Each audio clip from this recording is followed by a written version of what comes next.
Bom dia a todos. Vamos dar início à sessão de julgamento da 5ª Câmara Julgadora do TIT, Tribunal de Impostos e Taxas do Estado de São Paulo, sessão do dia 3 de maio de 2023. Vamos iniciar a sessão, inicialmente dando as boas-vindas aos dois novos integrantes permanentes, efetivos da Câmara, o doutor Rodrigo Helfenstein, que já várias vezes esteve com a gente aqui nos substituindo, alguém que agora hoje então se efetiva, e também também celebrando a efetivação, porque ele já está conosco já desde do começo do ano praticamente, que é o Dr. Rui, já está esse semestre, esse ano todo, semestre todo praticamente, são um dos primeiros sessões do ano que não esteve com a gente. Ele já está aí 2, 3 meses já com a gente também trabalhando, de maneira que ele, na verdade, não está chegando, ele está só ficando agora na posição de efetiva, E também dando as boas-vindas à doutora Ângela Sartori, que também hoje participa, substituindo a doutora Raquel. Então, dando início à sessão de julgamento, vamos analisar inicialmente o processo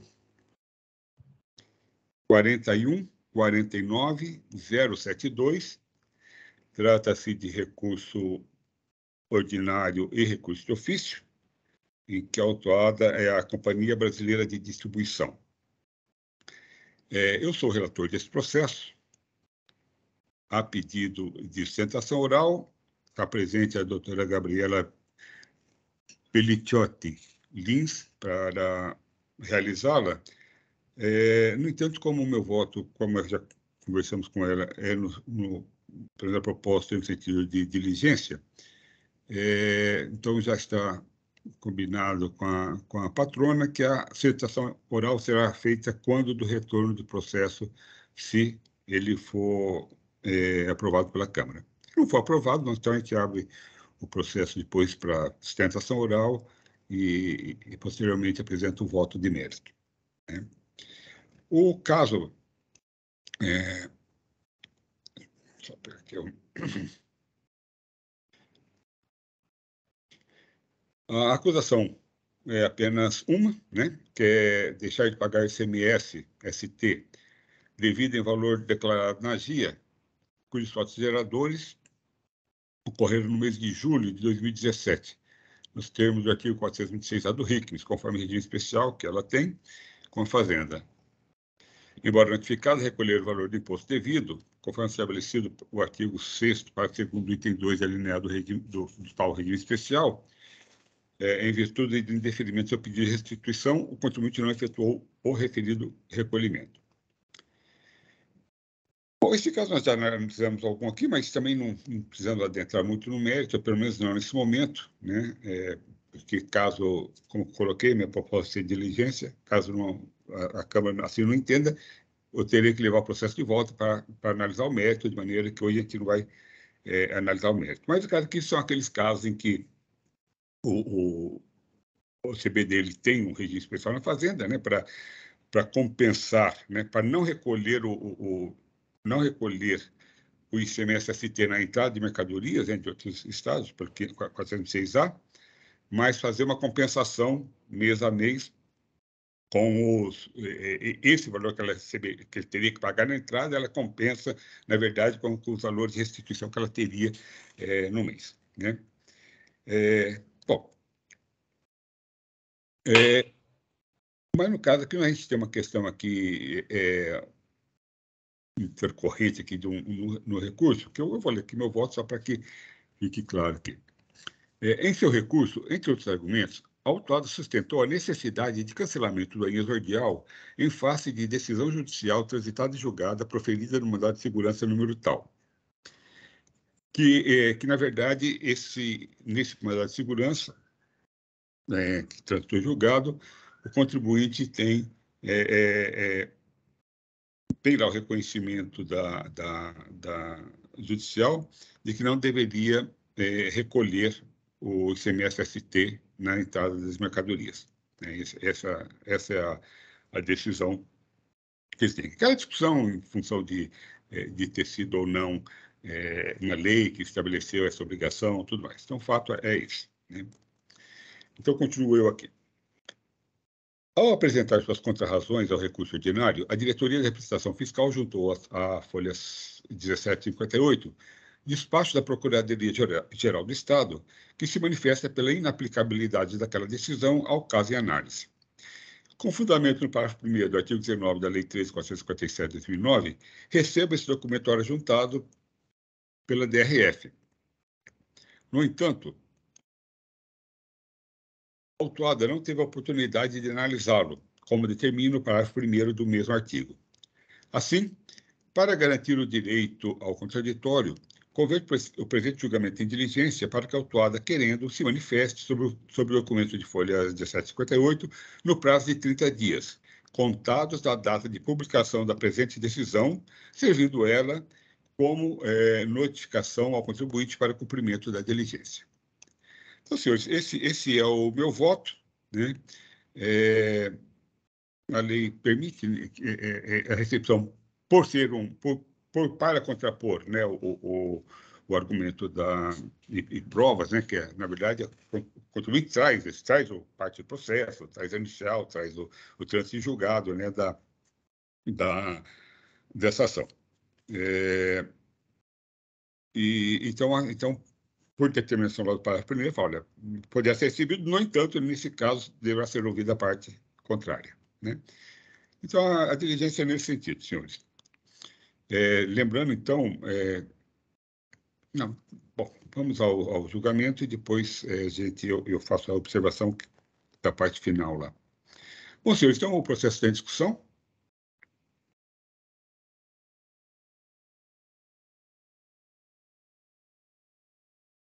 Eu acompanho a diligência, presidente. Eu acompanho também. A representação fiscal não se opõe. Peço então, não havendo outras manifestações, aos juízes que confirmem a presença para verificação do quórum de votação.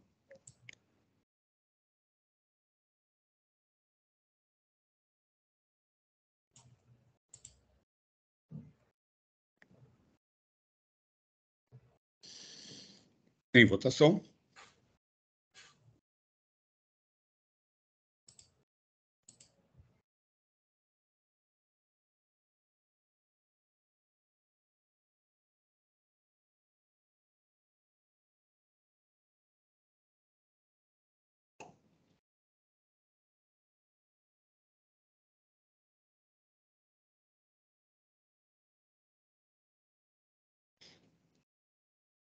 Muito bem. Então, por unanimidade, o processo da Companhia Brasileira de Distribuição foi convertido em diligência para que a autuada se manifeste sobre o documento juntado pela representação fiscal. Doutora Gabriela, como a senhora percebeu ali no final, a própria não vai ser feito, o fiscal não vai para a origem notificar o contribuinte, já será notificada. Bom, na verdade, ela está notificada, né, porque já tem conhecimento, mas a notificação vai se dar diretamente com a publicação da decisão, né? Então, no prazo lá de 30 dias, se não abrir lá para manifestação de diligência, entra com uma petição apresentando suas considerações a respeito daquele documento. Nos termos aqui. Bom, já conheceu lá os termos do que essa declaração fala, né? essa manifestação da PGE. Perfeito. Muito obrigada. Tá, eu lhe agradeço. Bom dia para a senhora. Bom dia. Até o retorno do processo.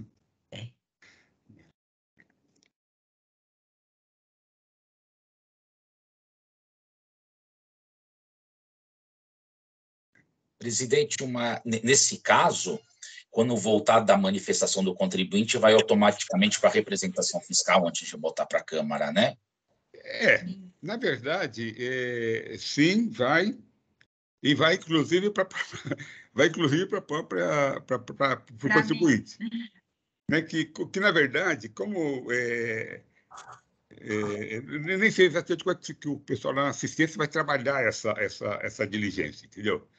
porque eles vão ter que mandar...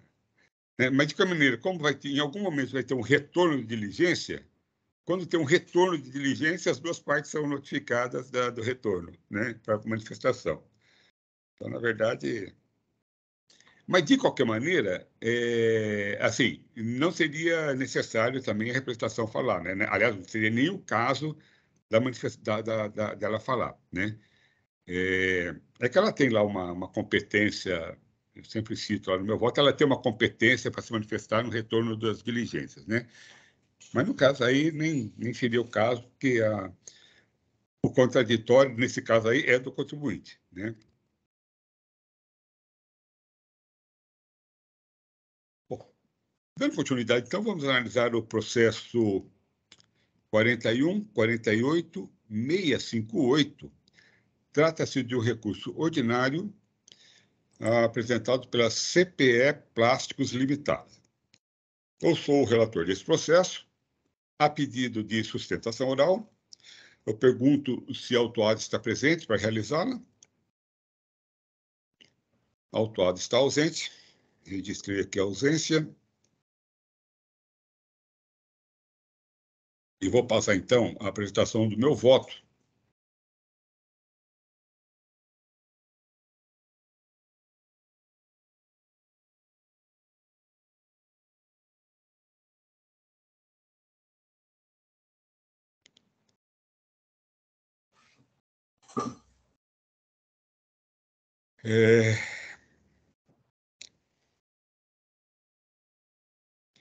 Na verdade, são várias acusações, né? Não vou lê-las, são 9 acusações fiscais, né? Mas o que importa aqui, que na verdade, como no voto lá vou colocar, o que está em discussão, os itens que estão em discussão aqui, dizem respeito à inidoneidade dos documentos de emissão atribuída à polietilene, distribuidora de resinas plásticas, né, que simulou a existência do estabelecimento, desde o início. Então, no item 1, trata-se de crédito indevido do ICMS, né, com base em documentos emitidos por essa polietilene. No item 2, também crédito indevido, documentos emitidos por ela. A particularidade desse item 2 é que diz respeito à mão de obra, né, no serviço de industrialização. O item 3, não, o item 3 não tem a ver com ela. O item 3, na verdade, tem que eu vou falar lá na frente, ele não disse nada a respeito desse item 3, que é crédito indevido também, mas de notas fiscais emitidas por empresas do Simples Nacional, em valores superiores aos destacados nas notas fiscais, indicados, né, nas notas fiscais. Ele simplesmente calculou 18% sobre o valor e se acreditou, então, não do que ele tinha direito, né, que é aquela parte paga pelo Simples, mas sobre 18%. O item 4, sim, está em discussão, que é recebimento de mercadorias, também em documentos dessa polietilene. E no item 5, remessa de mercadorias vida comprada em notas fiscais também para essa polietilene. Né? Aí nos itens 6, 7 e 8, falta de escrituração de documentos fiscais, né, de entrada e de conhecimento de transporte. E no item 9, deixar de pagar ICMS apurado por meio de levantamento fiscal. Muito bem.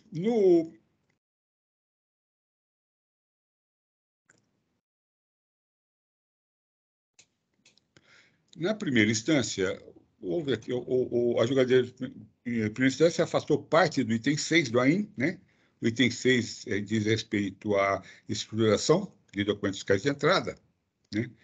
Então, ele afastou algumas notas fiscais, mas também, como a redução do AIM ficou abaixo das 1.000 FESPs, não houve interposição dos recursos de ofício. Então, é apenas recurso ordinário. Eu vou ler uma parte aqui, a parte inicial do voto, depois algumas coisas eu vou só citar. Bom, observe inicialmente que o item 3 inicial não foi objeto de impugnação pela recorrente e que ela expressou sua falta de interesse em recorrer dos itens 7, 8 e 9 e da parte remanescente do item 6. Dessa forma, se exauriu o processo administrativo relativamente a essa parte do auto de infração, mantendo-se a exigência fiscal. Sobre ela, subsistem apenas os argumentos acessórios sobre a multa aplicada e os juros de mora. Isso posto, restam à discussão os itens 1, 2, 4 e 5 da linha exordial, que diz respeito à simulação de existência do estabelecimento da Polietilene Distribuidora de Resinas Limitadas. Nessa parte, a controvérsia posta nesses autos resolve pelo exame do conjunto probatório.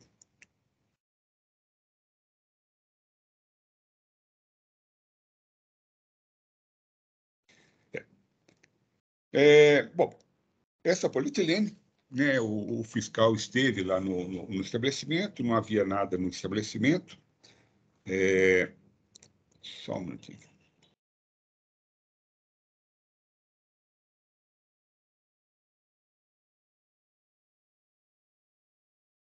Não havia nada no estabelecimento, eram uns caminhões e tal. Havia uma pessoa que recebeu o fiscal, e aí o fiscal ia falar, não tem nada porque está em reforma, né? Está 15 dias de reforma e deve recomeçar daqui 15 dias e tal. Então, não teve nenhuma operação nesse período. Só que nesse período, né, teve operação o tempo todo, né? Todo dia, nesses 15 dias que precederam aí supostamente, né, que estaria em reforma e tal. Bom, e aí, então, diante desse fato, né, ou seja, não havia nada, nessa data foi suspensa, então, já preventivamente a inscrição. Esse fato é importante porque um dos argumentos da autuada vai ser lá, não, olha, mas no dia tal, ele pediu, o próprio contribuinte pediu a baixa da sua inscrição porque ele ia mudar para outro estado, né? Então, vai chegar um momento aí que a gente vai citar isso daí também. Mas o fato é que o que efetivamente interrompeu aí as operações com essa polietilene foi exatamente a suspensão da inscrição, né?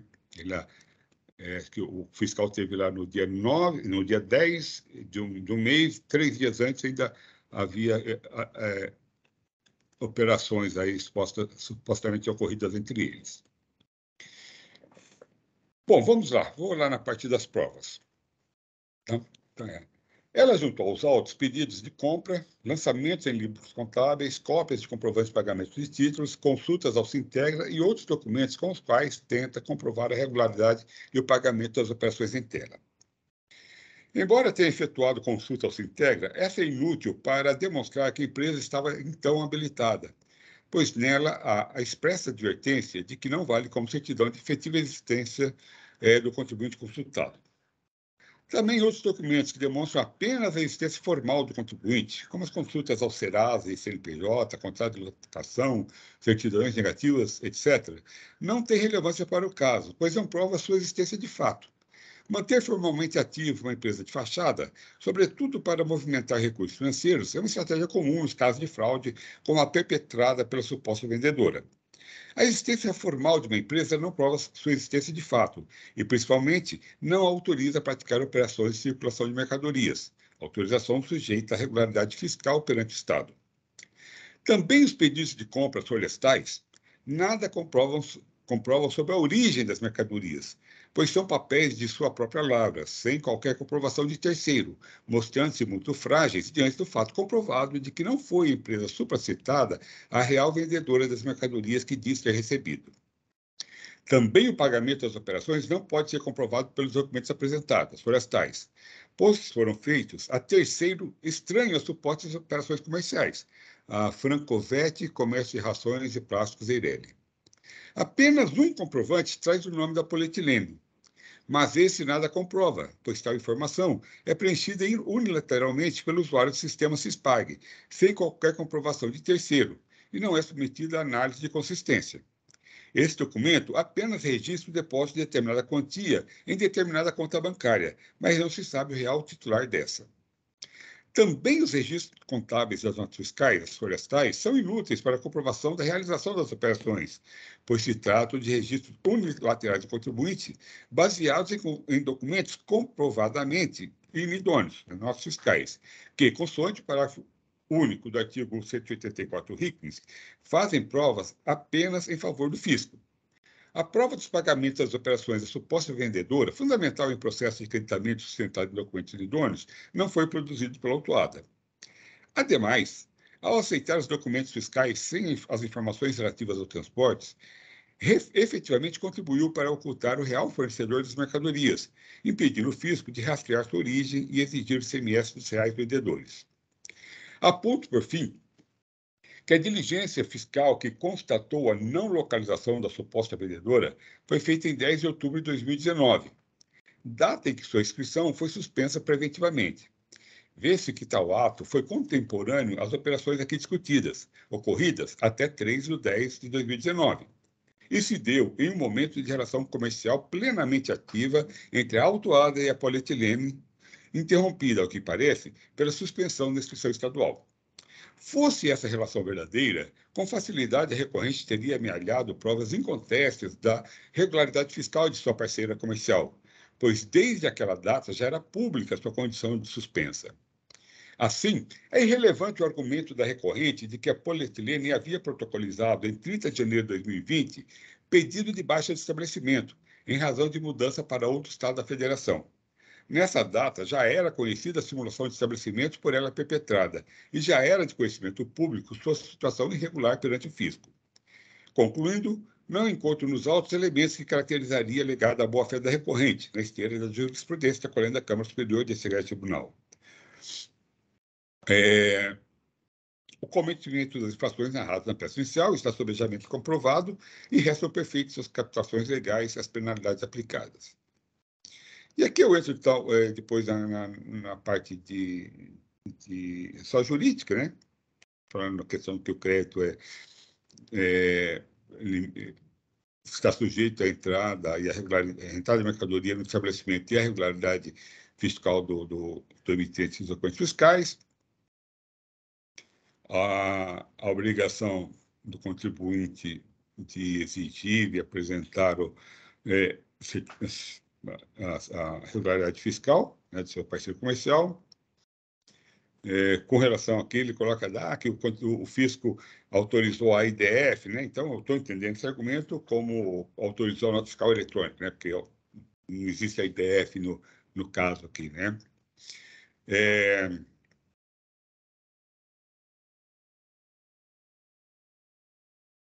Aqui vale, então, que está comprovado dos autos que a autuada recebeu mercadorias acobertadas por documentos fiscais inidôneos, o que corresponde, na letra do artigo 68 da Lei 374, a operações desacompanhadas de documentos fiscais. Esse fato, no seu parágrafo único do artigo 9º da lei, demonstra seu interesse comum na operação para caracterização da responsabilidade solidária prevista no inciso 11 do mesmo artigo.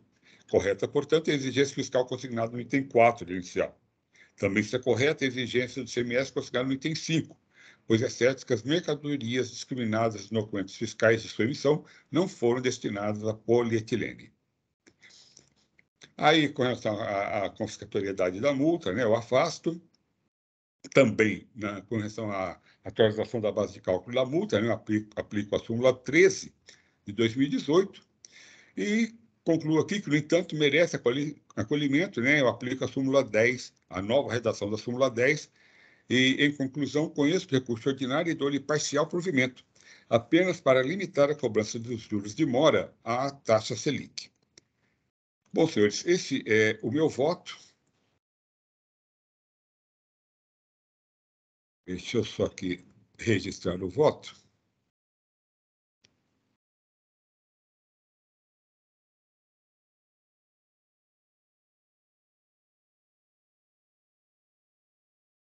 O caso que é isso, né? Os pagamentos todos foram feitos a essa tal de Francovet, né? E não tem muito mais o que... Os argumentos relevantes que tinha isso, não, mas o contribuinte, ele mesmo pediu a baixa, né? Ele não pediu a baixa porque ele, quando foi descoberto, né? Quando foi descoberto, ele deu o jeito de sumir do mapa, né? Mas foi tarde demais, não foi dada a baixa, foi cancelada a inscrição dele, né? Bom, senhores, esse meu voto, o processo está em discussão.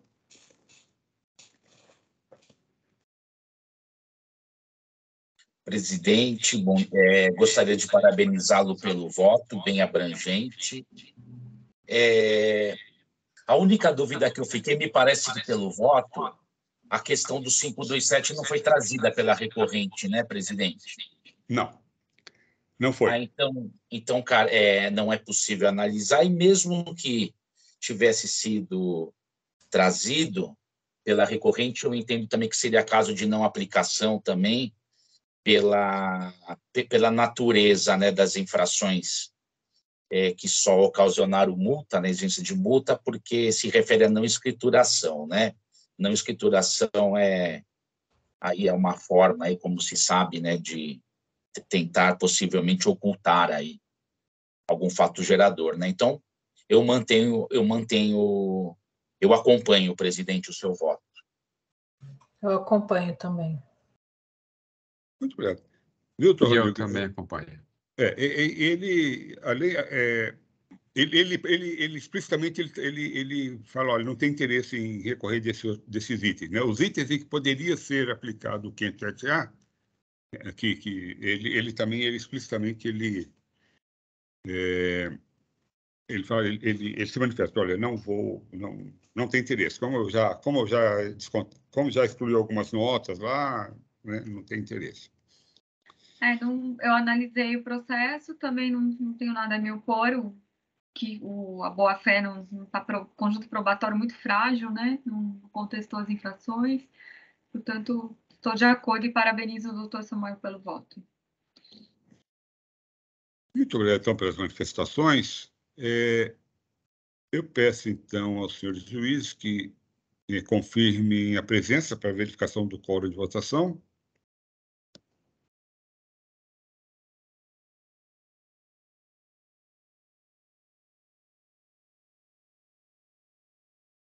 Em votação.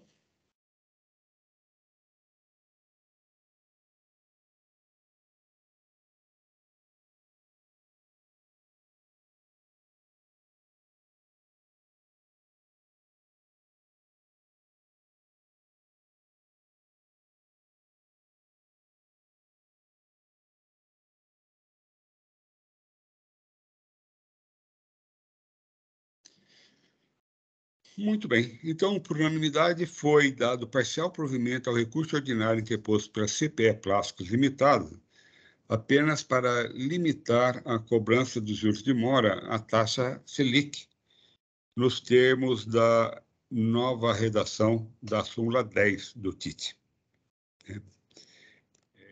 Com isso, nós concluímos a pauta de hoje. Eu agradeço aí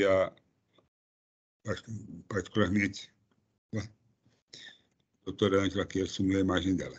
Mas, primeiramente, a doutora Ângela, pela participação aí, substituindo, ajudando aí a gente em substituir a doutora Raquel, o IAS, que não agradeço a oportunidade hoje, né? E, mais uma vez, aí, dando as boas-vindas, então, ao doutor Rui Carlos Giraldi e ao doutor Rodrigo Raffenstein, que estarão conosco pelo menos até o final do mandato aí, né? De forma efetiva, né?